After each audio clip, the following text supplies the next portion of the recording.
Hey everybody, Happy New Year. It's the first video of 2011. Gonna talk about Genesis coming up in 3 days for TNA. A couple thoughts about that. A couple thoughts about what's going on in the WWE right now.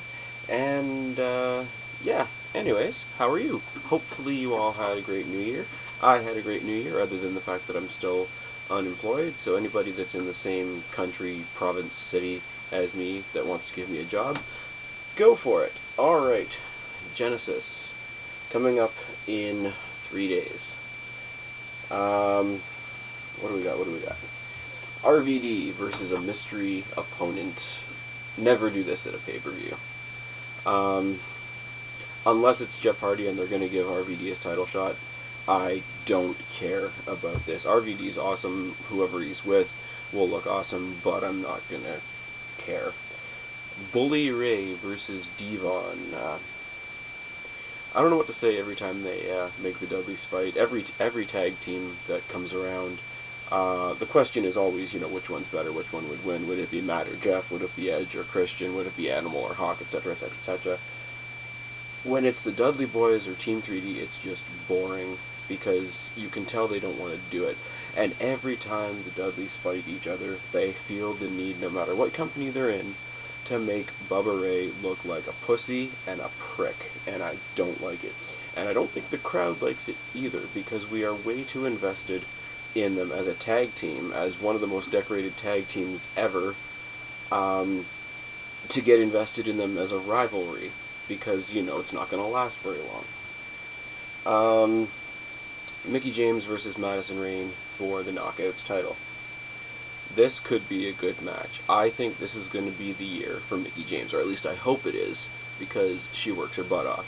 This will be a good match if Tara stays out of it. If Tara stays out of it, Madison Rayne will show that she can actually do it on her own, and they will have a good match.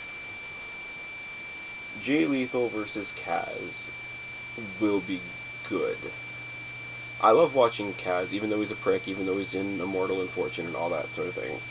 He's still awesome to watch because in TNA, even when they're heels, the X Division guys still look awesome. It's not like, you're a heel, you're going to get a bunch of botched, stupid bullshit wins. Even when they're heels, the X Division still gets good victories. AJ Styles versus Douglas Williams for the TV championship. Again, this match has happened 3 times now, and I'm not sick of it yet, because these guys are good and they always bring in something new. Usually, and I'm going to say it in a minute, when you get a rivalry that keeps happening, I will get bored. A lot of other people will get bored, because it becomes repetitive eventually. These guys aren't... anybody that saw the match in December where Williams won AJ's title with the Styles Clash, may I add, which was awesome, knows that that was one of the 2 matches that saved that pay-per-view. Tag team titles, Guns and Beer Money. Guns and Beer Money was the tag team story of last year. They're going to drag it into this year as well. I don't see why. Beer Money right now, because they're so established in TNA, they don't look like they care when they're wrestling. If they prove me wrong in this show, I could be wrong and this could be a good match, but I don't see myself being that impressed by this match. Just added tonight, Impact ended about 20 minutes ago if you really want to know. Just added tonight was one of Jeff Jarrett's MMA open challenge things has been taken up by Kurt Angle, who hasn't been seen in a while. Now, I have a million tons of respect for Kurt Angle, but if he's going to come in every once in a while now in TNA, and this is how he's going to do it in the Double J MMA challenge, it better be something dominant. It better be something cool. He better destroy him, because if they sacrifice Kurt Angle's integrity and respect level with the fans to sell this Double J mixed martial arts thing, I don't know. I don't quite know what I could say about that. The whole Double J MMA thing is annoying me anyway. Now, the main event, from what I can tell, is going to be Anderson and Morgan which is not a title match. It's a number one contenders match, and I don't see it being that good because it is not about the match. People recall my comment for both companies last year was they were doing way too many matches with special referees, so that the story wasn't about the match. The story was about what the referee was going to do and how this was going to go and how that was going to go and what other people were going to do. This story is all about whether or not Anderson still has a concussion. Is he going to come in? Is he going to fight valiantly and be 100%, and are they going to have a good match? Or is Morgan going to destroy him and clock him and just walk over him and go fight Jeff Hardy? If it wasn't for the concussion angle, I would say Anderson to win, because I'm hoping by now that they realize Morgan and Hardy do not put on good matches. I've talked about it in like 3 different videos now. I'm not going to talk about it again, but that's that. There's no title match in this show. This is your first pay-per-view of the year, TNA. Your supposed best wrestler in your company isn't even on the card. I don't understand it. But it goes with how Nitro, I'm not going to say Nitro again because that's bad. It goes with how Impact went tonight. Now, I've spent a bulk of my time boasting TNA and sort of putting down WWE and what they're doing in the past little while, and how it's very light and tame and whatever. But how you kick off the year says a lot about your company. The very first half hour of Monday Night Raw this week was an awesome world title match between The Miz and John Morrison, which was cool, and I'm going to get to that in a second. But the first 20 minutes of Impact was Bischoff talking. And now you have a pay-per-view with some matches that I care about. I don't care about your main event, and there's no title match. I expect more from TNA. I expect stuff like this from the WWE now. Now, let's talk about the WWE, because I'm done talking about TNA. I'm really hoping they surprise me on Sunday. Other than that, I don't have anything else to say about TNA. WWE fans, we are in that magical 3 months, aren't we? We are on the road to WrestleMania, the 3 most fastly progressing months of the WWE year. So, Royal Rumble's coming up, whatever's going to happen in between is coming up, WrestleMania is coming up. So we've already got to sit there in our heads and think about what stories are going on right now and what we think we're going to see at WrestleMania. Now, the biggest thing right now is John Cena is injured. I don't like seeing anybody get hurt, but I could do with a WrestleMania without John Cena. Couldn't we all? Wish him a speedy recovery, blah, blah, blah, blah, blah. But I could do with a WrestleMania without John Cena, because other people deserve the spot. Now, next thing we have going on Raw right now, Punk just took over the Nexus, basically by screwing over Wade Barrett. Punk taking over the Nexus, I'm going to reserve my opinion on, because that could be awesome, and it could be horrible.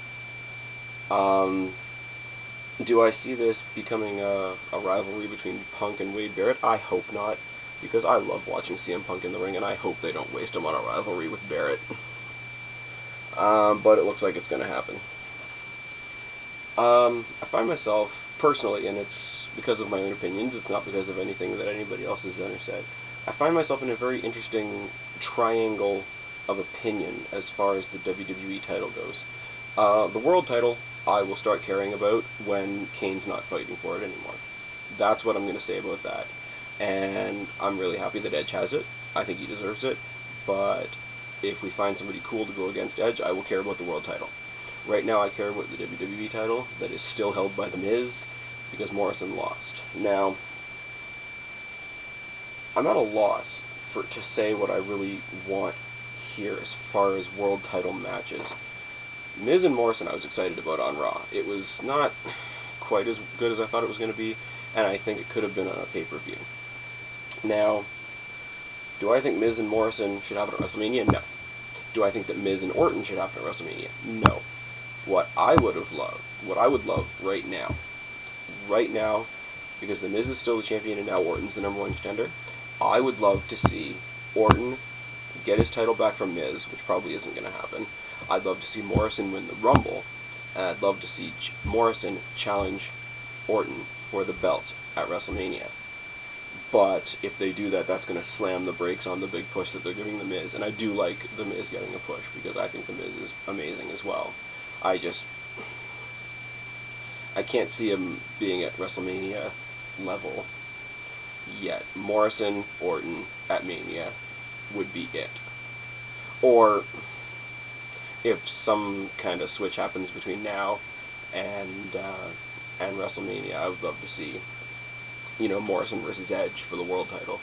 But that's sort of out of the bounds of what we have to deal with at the moment now. Anyways, I spent most of the holidays watching WrestleMania, old WrestleMania stuff, and the last two matches I watched before I sort of turned my DVD player off were Ric Flair's retirement match and Shawn Michaels' retirement match. And it brought me to a point. Undertaker is kind of on an island, because the rest of the talent is young, isn't it?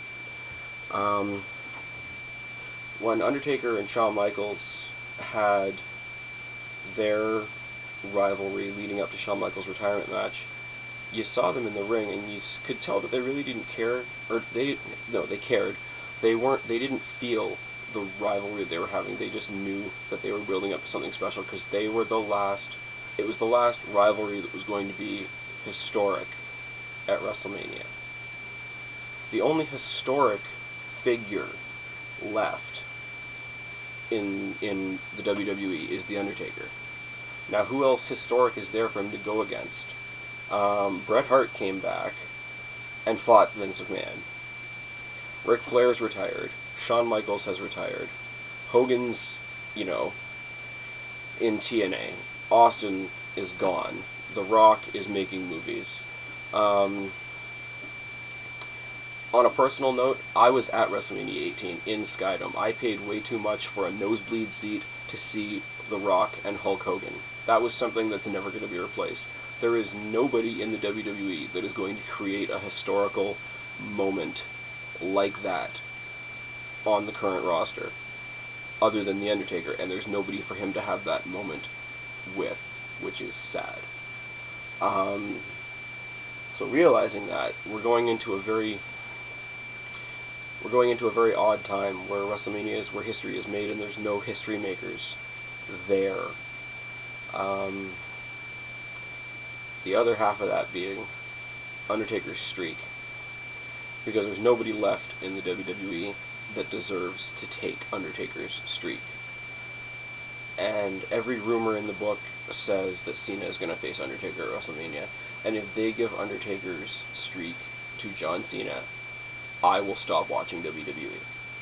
That is how strongly I feel about that. I think Edge would have deserved it. Shawn Michaels, if he wasn't retiring, would have deserved it. I don't know, even somebody like Randy Orton would have deserved it when he fought The Undertaker. But yeah, so what are we going to see? We're going to see Punk fight somebody.